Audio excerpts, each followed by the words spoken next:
Vamos convidar agora a doutora Rosânia Maria Bacejo, ela que é médica com residência pediatra e hematologista da Universidade Federal de Mato Grosso do Sul.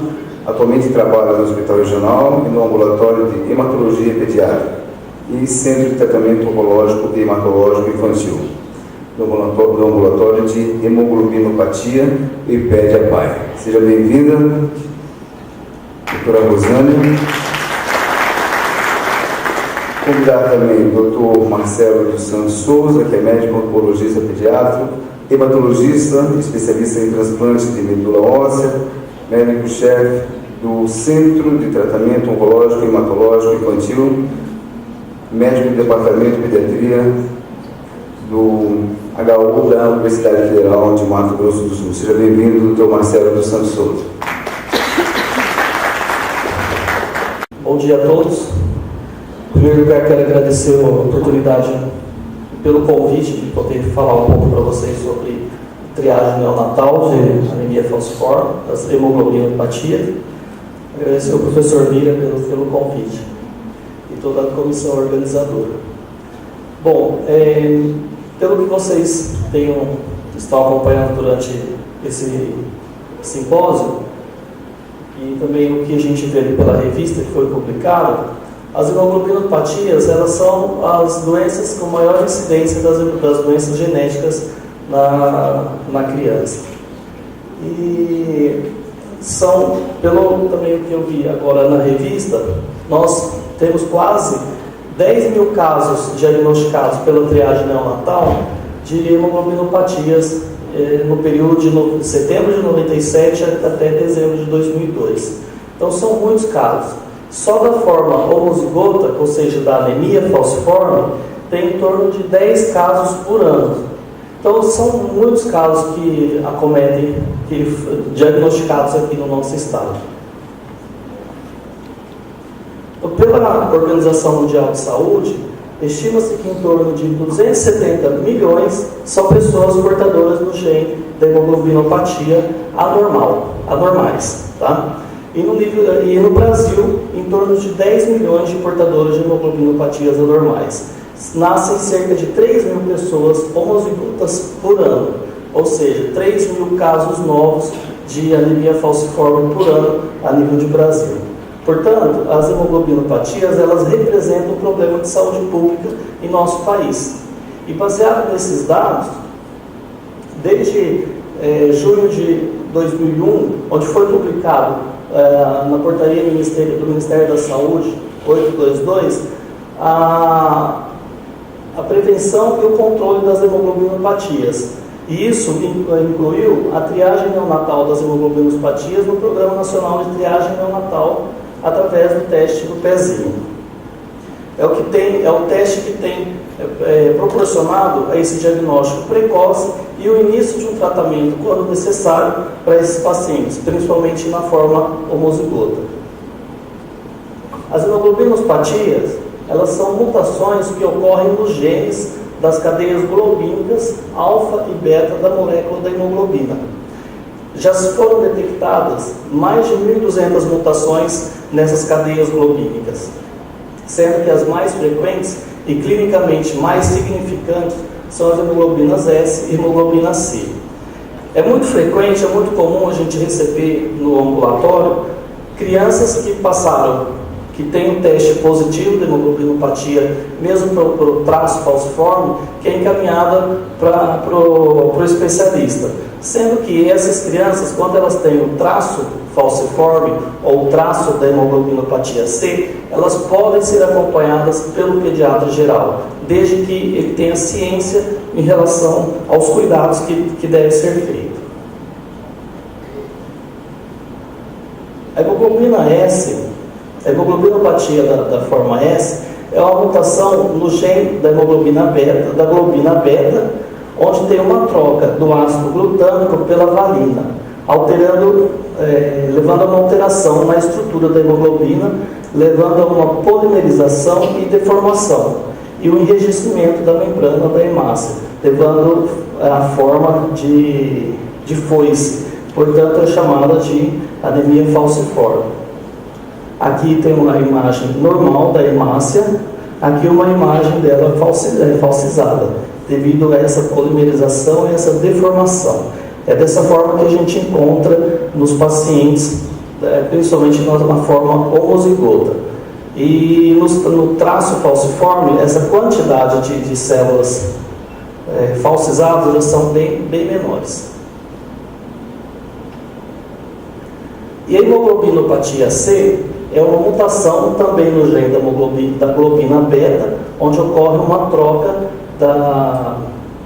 pela lisina, uma alteração, levando a uma alteração na estrutura da hemoglobina e levando a uma cristalização, diferente da anemia hemoglobinopatia S, que nós vamos ter a forma de foice. Aqui ocorre uma cristalização da hemoglobina. E os pacientes heterozigotos, quando ele apresenta um único gene, são os casos onde apresenta um único gene afetado, nós vamos encontrar o traço falciforme, quando tem a hemoglobina alterada S, e o traço C, da hemoglobinopatia C, quando tem a presença dessa alteração da globina beta com alteração da lisina. E nesses pacientes heterozigotos, nós vamos encontrar a quantidade de hemoglobina S ou a hemoglobina C menor que 50%. É diferente do paciente homozigoto, onde a taxa ela é muito maior que 50%. O traço falciforme, a nível de Brasil, a prevalência é que a gente encontra-se em torno de 2% dos casos. Em torno de 2%. E nos descendentes, nos afrodescendentes, em torno de 6 a 10%. E a hemoglobinopatia C, o traço da hemoglobinopatia C, tem uma prevalência de 1 a 3%.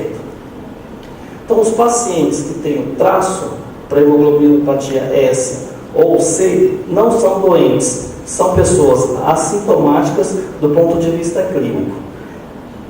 E são pacientes que deverão ser seguidos por pediatras e clínicos.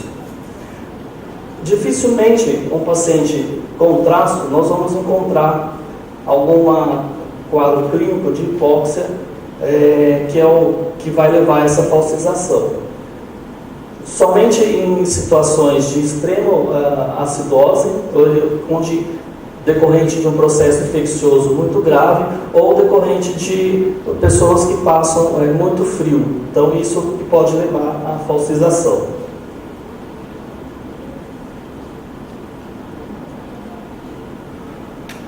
Qual a importância, então, de se fazer o aconselhamento genético?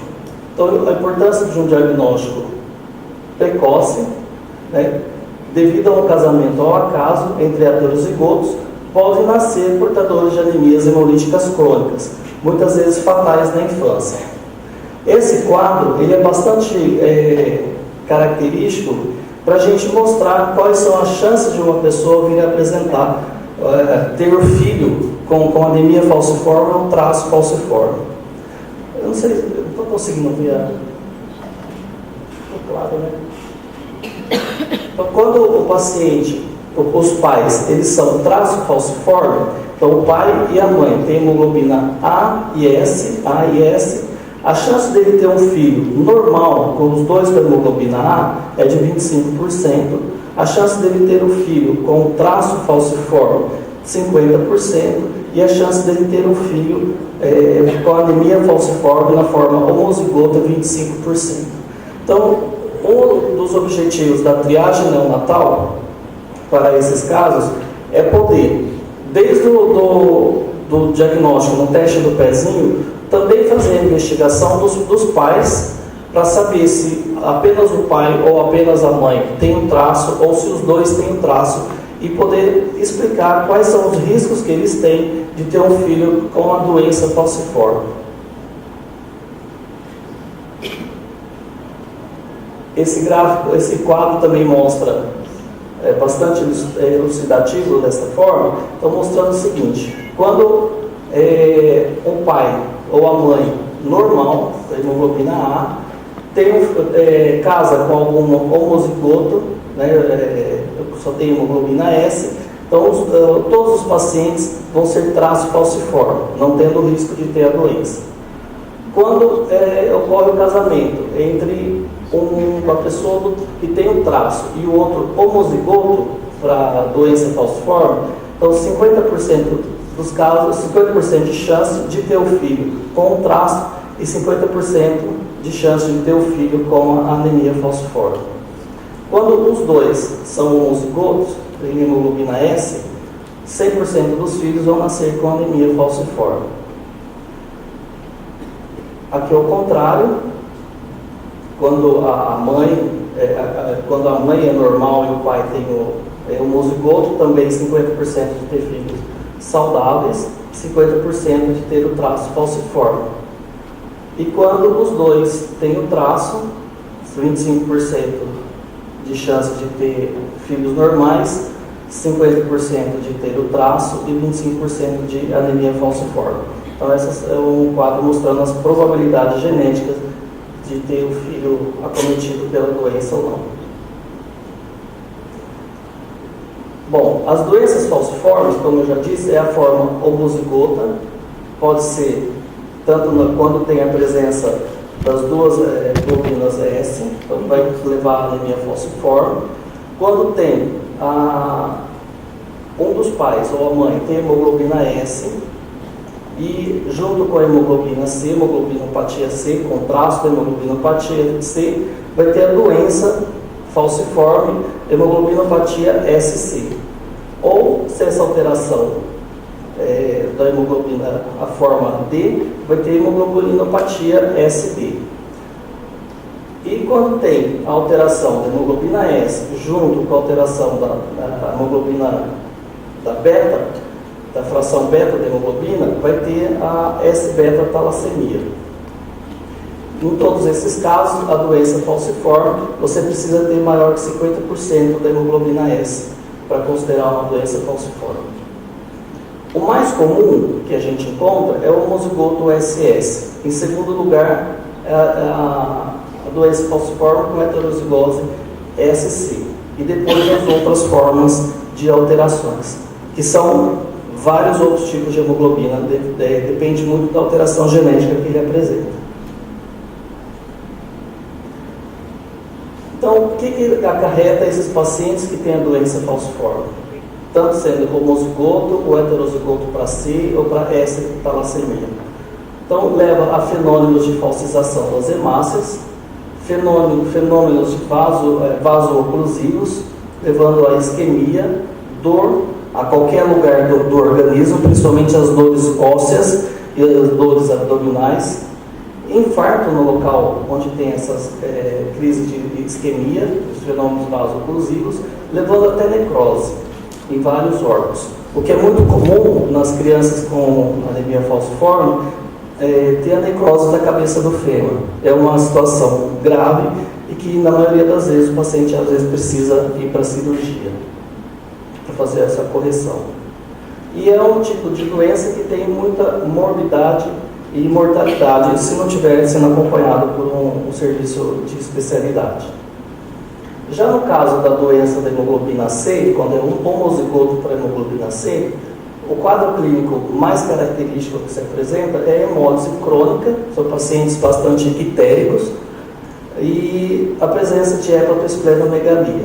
Por que a hepatoesplenomegalia? Porque o baço, tanto o baço como o fígado, ele acaba retendo essas células anormais. E isso leva ao aumento desses órgãos, do baço e do fígado. Puxa vida, ficou bom. Aqui eu coloquei o gráfico das diferentes maneiras que a gente pode encontrar a hemoglobinopatia pelo teste do pezinho no HPLC. Dá para ver aqui, né?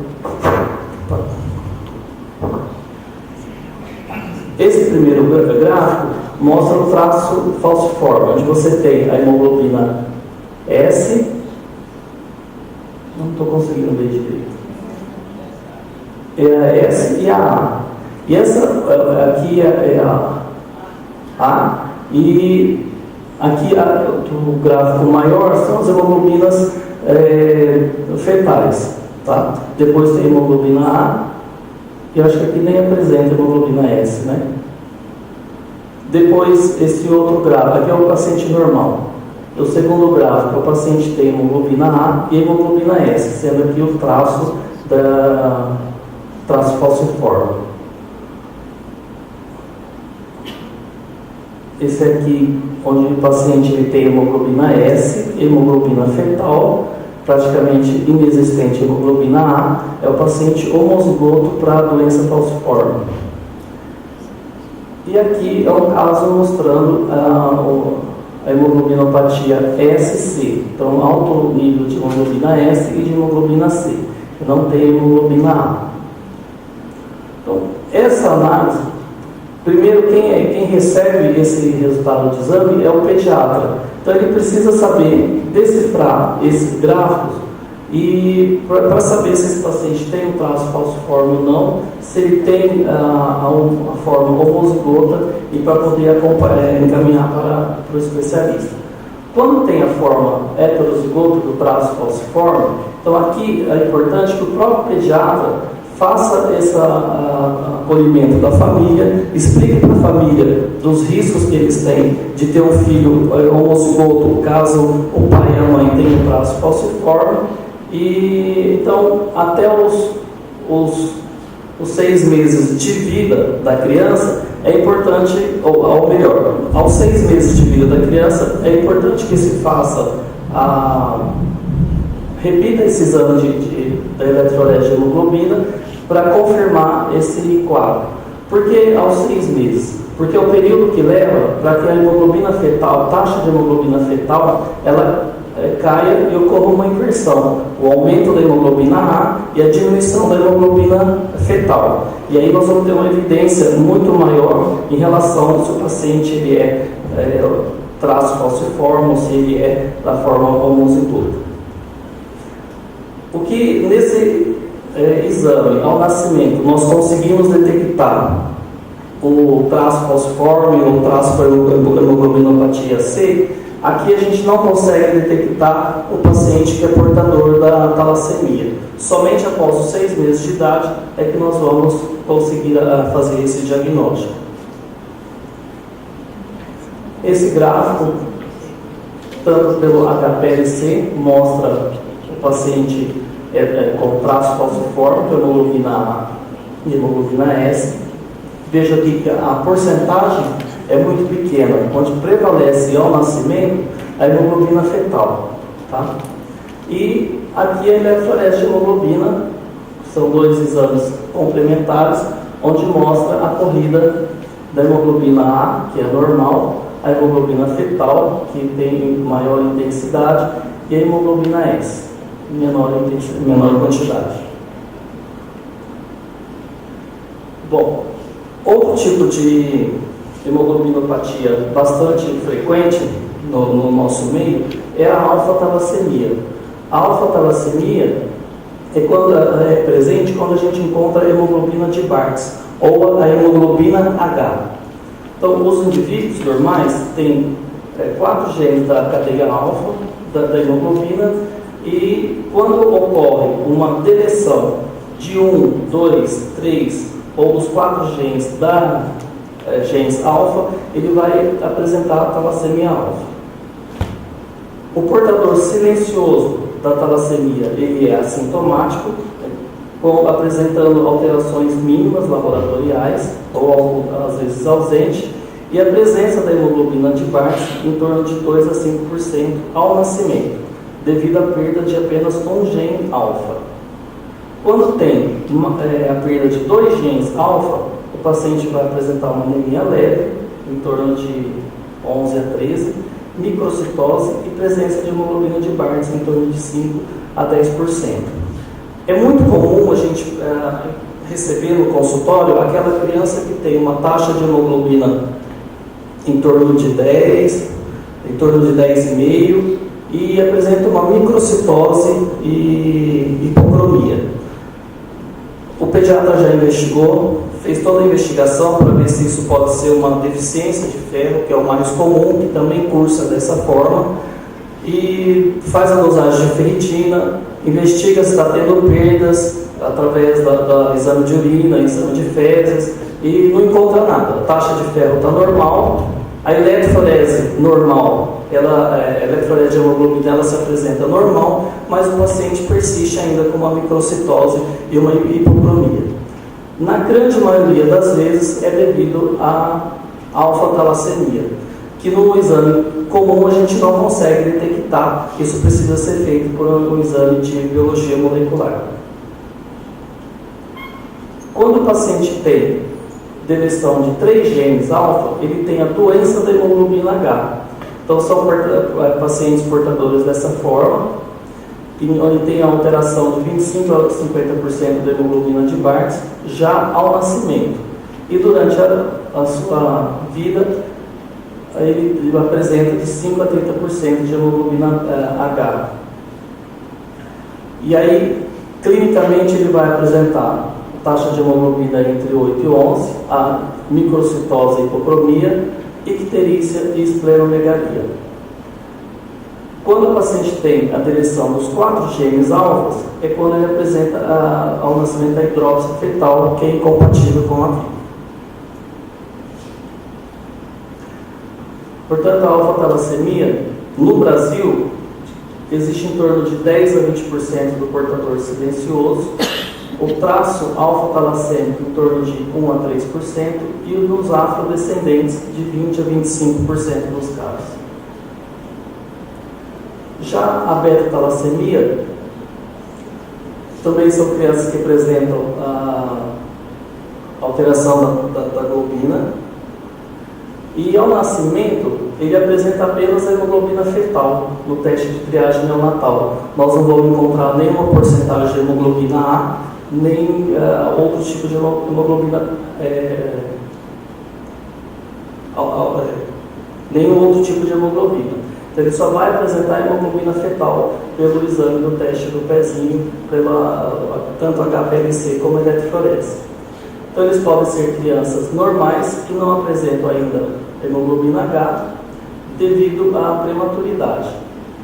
Ou é o paciente que tem a beta-talassemia maior ou outro tipo de talassemia. Então são exames bastante elucidativos que quando o pediatra encontrar um exame de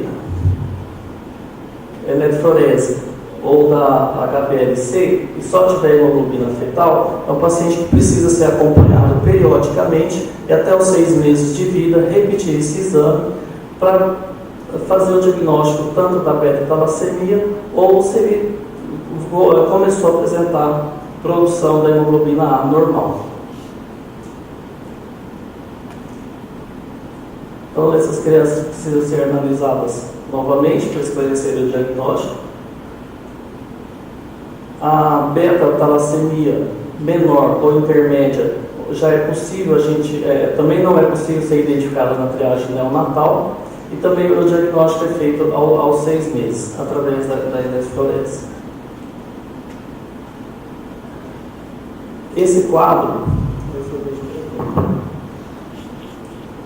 é um quadro onde vai orientar, de acordo com o resultado do teste de triagem neonatal, o que deve ser feito com esse paciente.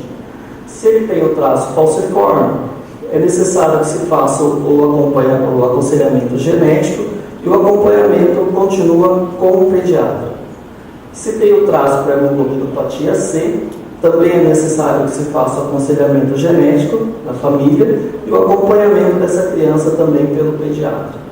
Já no caso da doença falciforme, SS, SC ou S-talassemia, além de se fazer o acompanhamento genético, aconselhamento genético, o acompanhamento deve ser feito por especialista.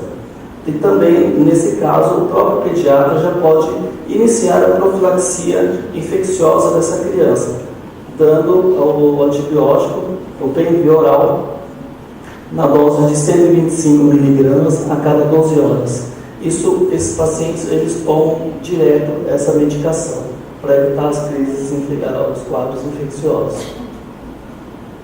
No caso de ter uma hemoglobinopatia C ou a C-talassemia e a alfa-talassemia, a C-talassemia, então se faz acompanhamento genético e manda para o especialista.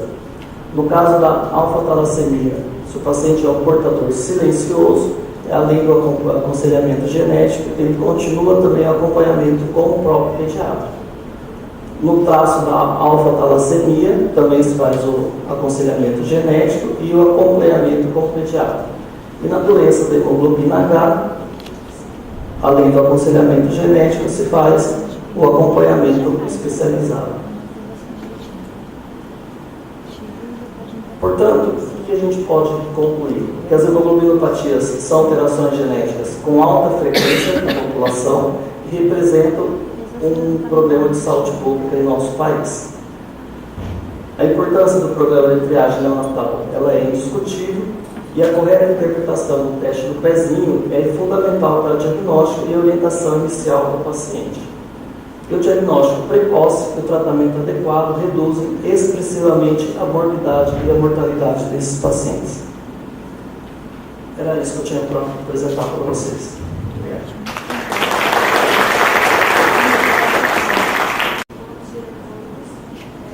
Obrigada por estarem aqui. Vou botar a escadinha. Apesar da chuva, né? São Pedro resolveu abrir a torneira. Devido ao adiantamento da hora, eu vou falar algumas coisas pertinentes ao nosso ambulatório, tá? Bom, o ambulatório de hemoglobinopatias do IPEG AMPAI, ele está sendo realizado por mim desde 2007. Antigamente, antes de 2007, era o Dr. Marcelo que ele realizava. Após isso, ele foi para São Paulo se especializar, então ele me deixou no laboratório. Em relação às hemoglobinopatias, como o Dr. Marcelo já falou, através do SUS em 2001, mediante a portaria de número 822, que é o Programa Nacional de Triagem Neonatal, ele incluiu a triagem para as hemoglobinopatias. Então, a partir daqui de 2001, nós pediatras, pediatras de família, pediatras de posto de saúde, pediatra da frente, nós conseguimos atender esses pacientes com o melhor, digamos assim, com uma melhor clínica e mais rápido o diagnóstico clínico. Por quê? Porque o bebê já vem, através do teste do pezinho, já vem com o diagnóstico de anemia ou doença falciforme. Tá? A partir de 16 de agosto de 2005, foi publicada a portaria número 1391, que institui no âmbito do Sistema Único de Saúde as diretrizes para a Política Nacional de Atenção Integral às Pessoas com Doença Falciforme e outras hemoglobinopatias. Então, isso foi muito importante também, que a partir daí, hoje em dia, os pacientes falciformes, eles conseguem medicações através do SUS, através da Secretaria de Saúde. E pela política nacional, isso para nós foi um verdadeiro, digamos, um sucesso. Nós já sabemos que o atendimento ambulatorial ele tem o objetivo de sensibilizar os profissionais de saúde para atenção especial às pessoas com doença falciforme. Isso eu falo em relação à doença. Por quê? Ele começou, os médicos sabendo melhor da doença, sabendo como conduzir, ele favorece a autoestima, porque isso é muito importante para o paciente falciforme, e também ele contribuiu no processo social de reparação da nação brasileira. Porque a gente sabe, que o profissional de saúde, ele precisa da experiência. E para isso, a gente precisa estudar e precisa saber que nosso principal papel é de quê? De ter esse primeiro contato com o cliente e logo prestar as informações necessárias para o paciente e para a família. Bom, eu vou falar um pouquinho do IPED-APAI, que é o Instituto de Pesquisas, e que além de um moderno laboratório de triagem pré-natal, neonatal e sorológico, ele consta, como vocês já viram desde ontem a hoje, o atendimento dessas doenças específicas que nós atendemos lá. Aqui em Mato Grosso do Sul, os hemocentros, eles não têm essa capacidade de atender os pacientes. Por quê? Eles não têm uma política como tem no restante do país, nos outros hemocentros. Então a APAI, graças ao bom Deus, ela tem esse atendimento multidisciplinar para esses pacientes, tá? Então ela abriu para os pacientes com anemia falciforme e também todas as hemoglobinopatias, inclusive o teste do pezinho dos pacientes que são portadores, como todos os pais ou todos os médicos falam, traço falciforme, que na verdade pode ser um paciente AC, um paciente AD, um paciente AE, porque a gente, hoje se sabe que existem mais de 800 hemoglobinas diferentes. Então a APAI, ela tem um acompanhamento multidisciplinar, tá? O nosso apoio matricial, o nosso apoio de referência são os hospitais, onde que o Dr. Marcelo trabalha tanto no hospital regional como no HU, tá? Eu trabalho no hospital regional e lá nós recebemos esses pacientes, internamos esses pacientes e damos o cuidado.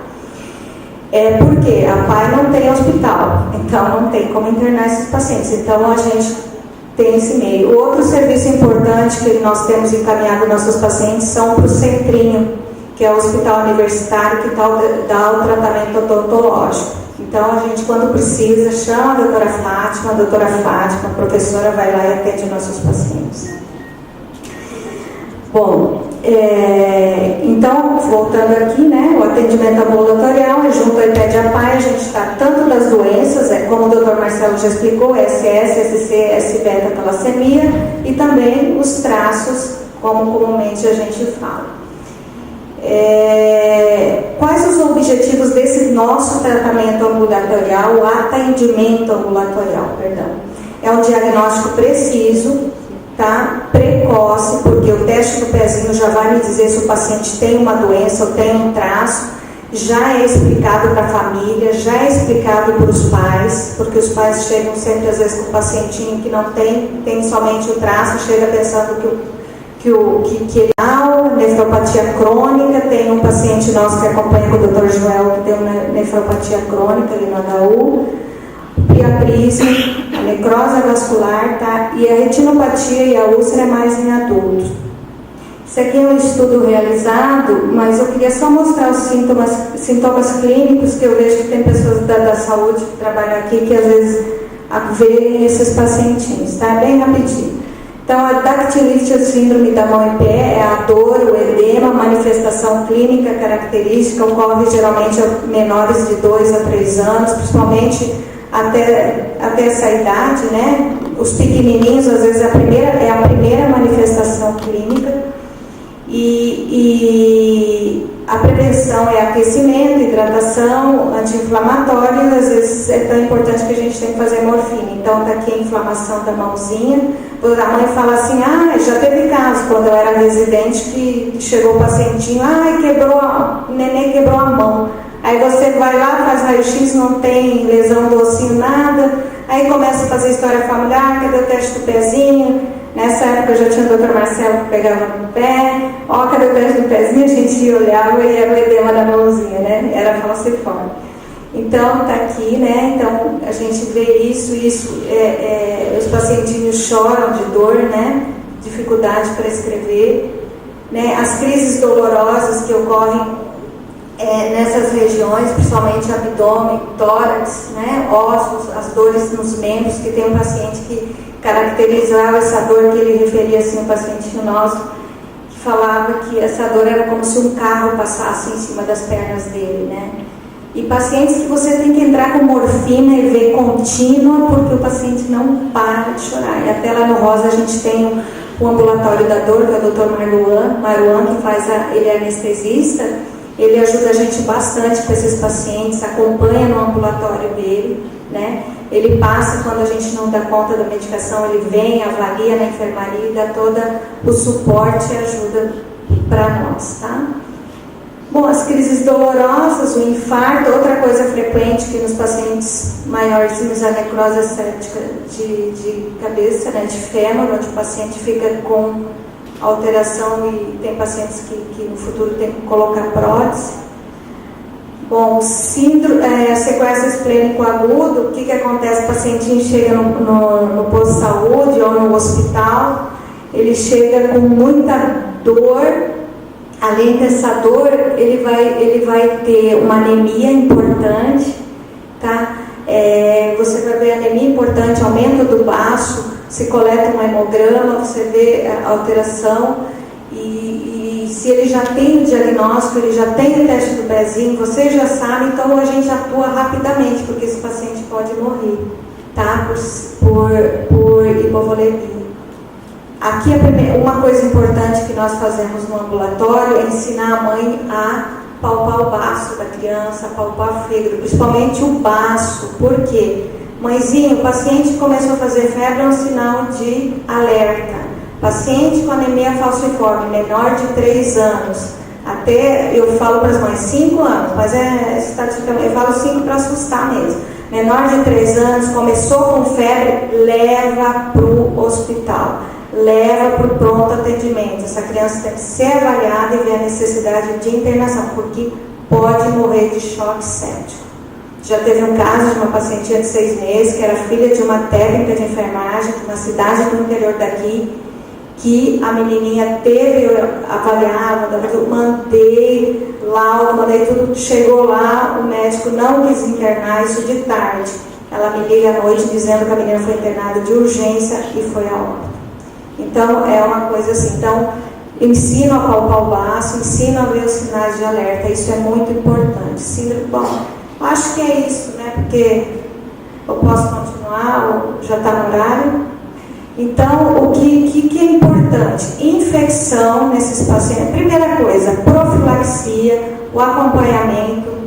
Como o Dr. Marcelo falou, traço falciforme pode ser acompanhado na unidade básica, pode ser acompanhado com o médico da família, pode ser acompanhado com o pediatra geral. Nós damos as primeiras orientações, tanto na parte genética, e os pacientes com doença encaminhem para centro de referência, encaminhem para pai. Vocês têm, agora tem telefone, tem e-mail, tem tudo, encaminhe que a gente atende, sem problema nenhum.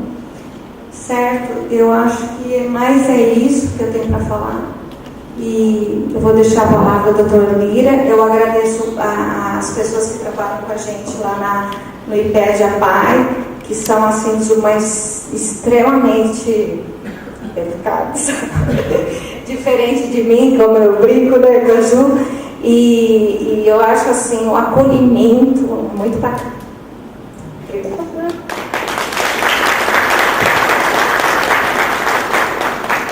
Convidado o doutor Antônio Almeida Lira para fazer a entrega aqui dos certificados dos nossos palestrantes que contribuíram neste workshop, por gentileza, forma de agradecimento e um mimo que será entregue por ele, que é o presidente. Para a Rosânia, é uma honra, em nome da comissão organizadora e da Paz do Rio Grande, um sinal de reconhecimento do relevante serviço da senhora Teresa, carinho. Então, isso eu não tenho prazer de passar a nossa certificado. Obrigada.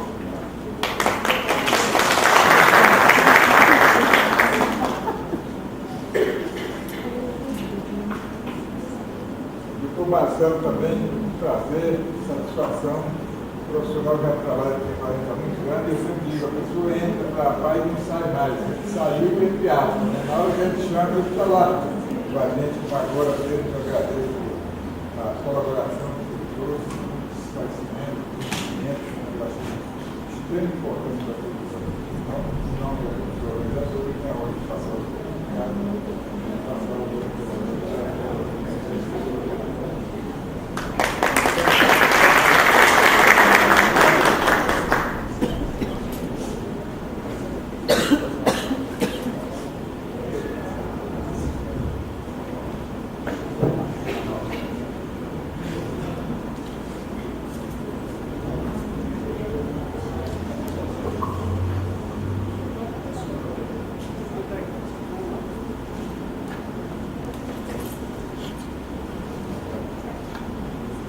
Quero comunicar a todos que o doutor Antônio Brigadeiro ainda tem aqui o seu momento para poder discorrer sobre o seu tema. E logo depois faremos o encerramento.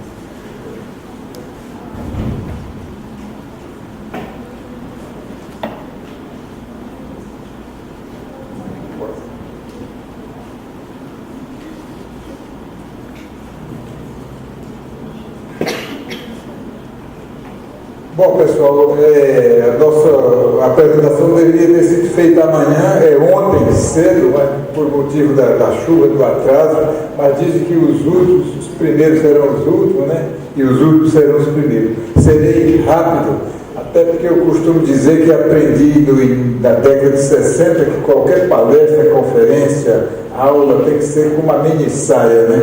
Tem que ser suficientemente curta para despertar o interesse e suficientemente longa para cobrir o assunto. Então,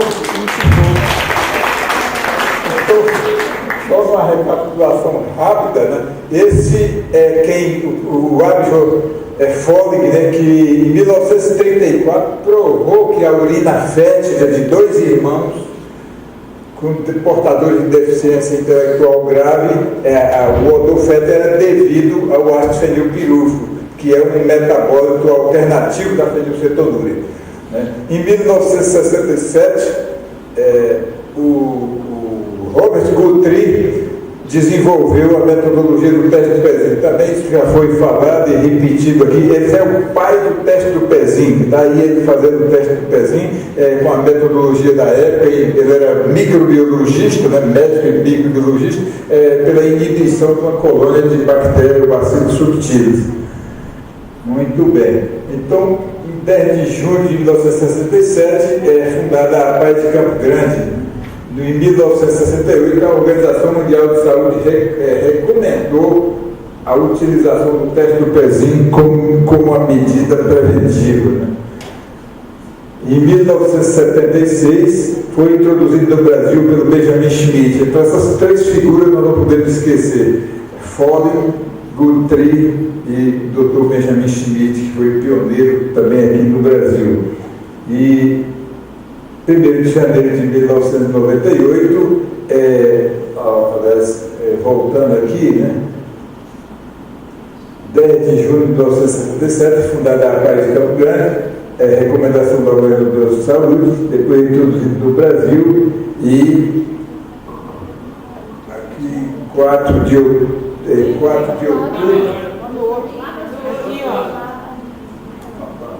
Bom, não importa. Eu sou deficiente visual, passar para frente.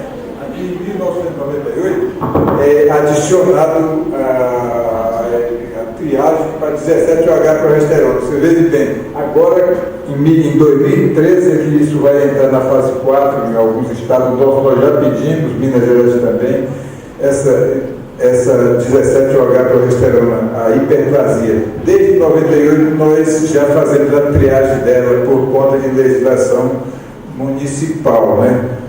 E em 1998 também, né, é reestruturada toda a rede de coleta, né? Tá difícil, eu vou descer.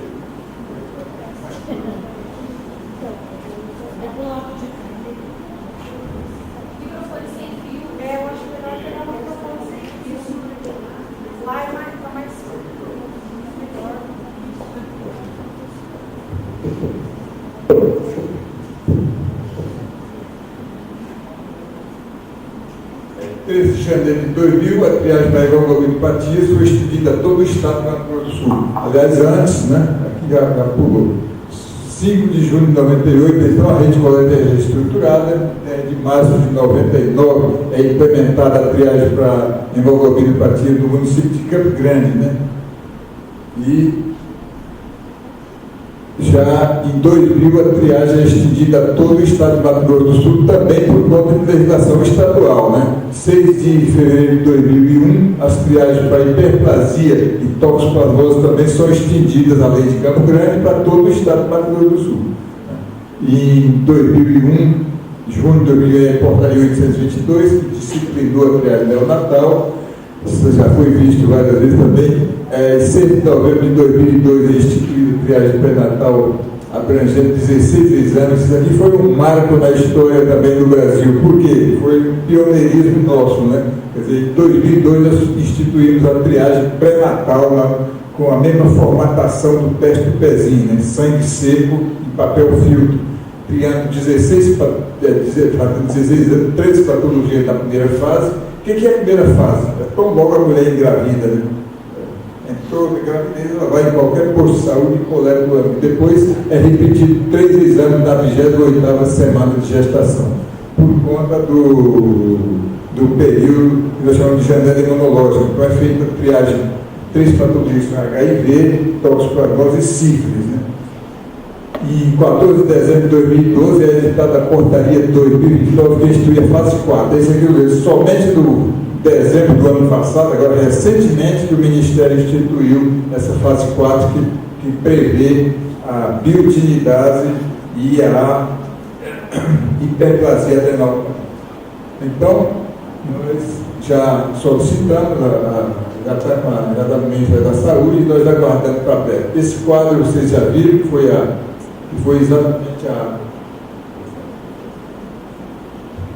exatamente em 1997 que nós começamos, e mesmo em 97, mesmo sem nenhum suporte legal, nós fizemos um programa já piloto para 17-OH-progesterona e para hemoglobinopatias. A APAE patrocinou esse projeto piloto até para a gente testar equipamento, metodologia, técnica, etc. E esse aqui também, esse quadro vocês já viram, nós observamos aqui, é que eu gostaria de lembrar a todos, e aqui a cobertura em 1997, de setembro a dezembro, nós já atingimos 51,8%. Em 98 nós já fomos para 61%, em 99 para 82%, e assim foi aumentando aqui o índice de cobertura, que hoje está em torno de 93% aproximadamente. E por que não é mais de 93%? Nós temos aldeias, né, temos assentados, acampados. Além disso, tem também pessoas que procuram laboratórios privados, que aí fogem da estatística aqui, do sistema público de saúde. É interessante salientar aqui, então, que o total de exames realizados é 3.677.000, né?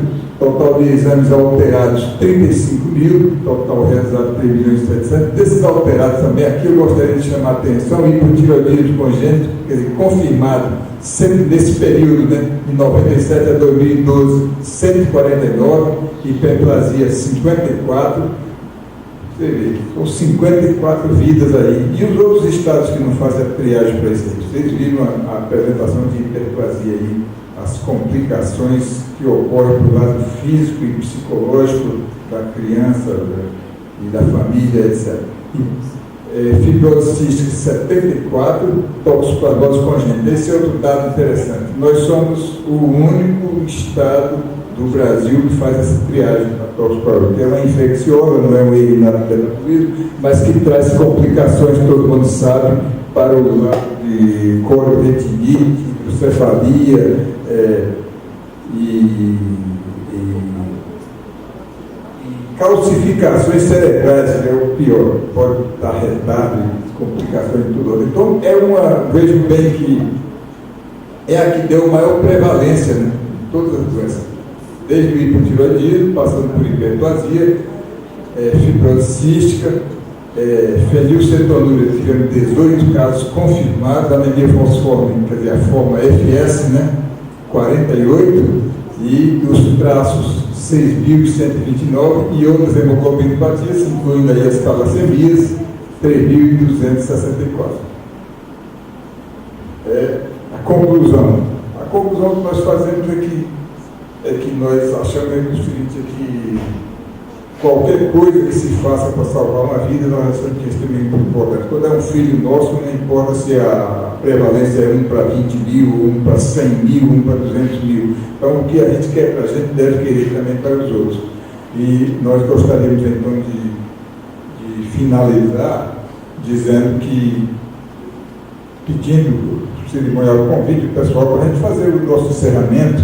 Eu não sei se alguém quer fazer alguma indagação, o doutor Armando está presente ainda aqui, se alguém fazer alguma pergunta, alguma dúvida. Alguém da plateia quer usar a palavra também. O auditório fica o tempo todo só ouvindo. Ninguém quer perguntar nada. Pois não? A respeito do exame da eletroforese, foi falado aí que faz no bebê. Lá na minha unidade, quando faz a triagem da gestante, já pede esse exame. Qual que é a importância? Na realidade, o diagnóstico da anemia falciforme é feito por HPLC, que é cromatografia lida de alta performance. E em alguns lugares usa focalização isoelétrica também, né? Que é outra metodologia que dá o mesmo resultado, né? Focalização isoelétrica ou então SHPLC. Mas tem antigamente, antes desses dois exames, se fazia muito eletroforese, né? A eletroforese hoje em dia só quando o médico pede especificamente, mas normalmente esses exames já dão todas as faixas de hemoglobinopatia das originais. Ok? Mais alguém? Bom, no mais eu gostaria de pedir, então, toda a equipe aí que trabalhou, que está presente aqui, a nossa equipe que viesse aqui na frente para a gente promover o nosso encerramento. Né? A equipe de apoio, a equipe comissão organizadora, comissão trabalhadora, comissão científica. Doutor Antônio, o senhor também como presidente desse workshop, e aqui trazendo o seu conhecimento para todos, vai receber seu certificado também como palestrante. Por favor, receba esse carinho da turma, aqui das mãos da doutora Alessandra, a quem eu peço uma salva de palmas para ele, incansavelmente, sempre esses 2 dias aqui participando. E convidar para que possam também fazer a entrega. Sim. Pessoal, eu gostaria de agradecer primeiramente a todos, a nossa equipe também que trabalhou. Obrigado pela presença, ao doutor Armando com a sua contribuição, tá certo? A todos os palestrantes, doutora Rosânia, doutora Valéria, eu como coordenadora do serviço, gostaria de agradecer profundamente. Obrigada.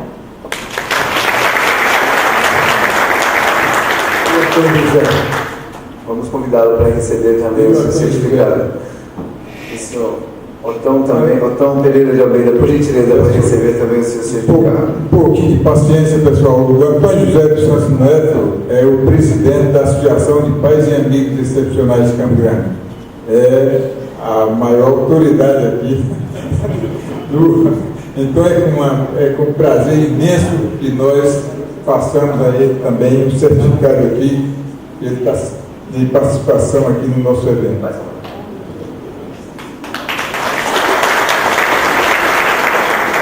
Recebe das mãos do senhor Valdar também aqui um mimo.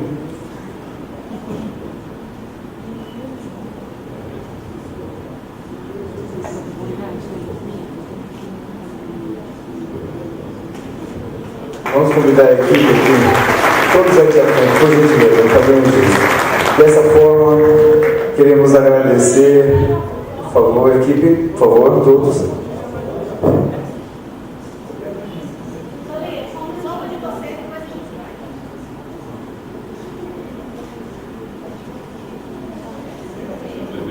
Vamos lá? Agradecemos a participação de todos, obrigado por estar nesses 2 dias no workshop de triagem neonatal e erros inatos do metabolismo de Mato Grosso do Sul. Bom final de semana a todos, bom retorno às suas lares.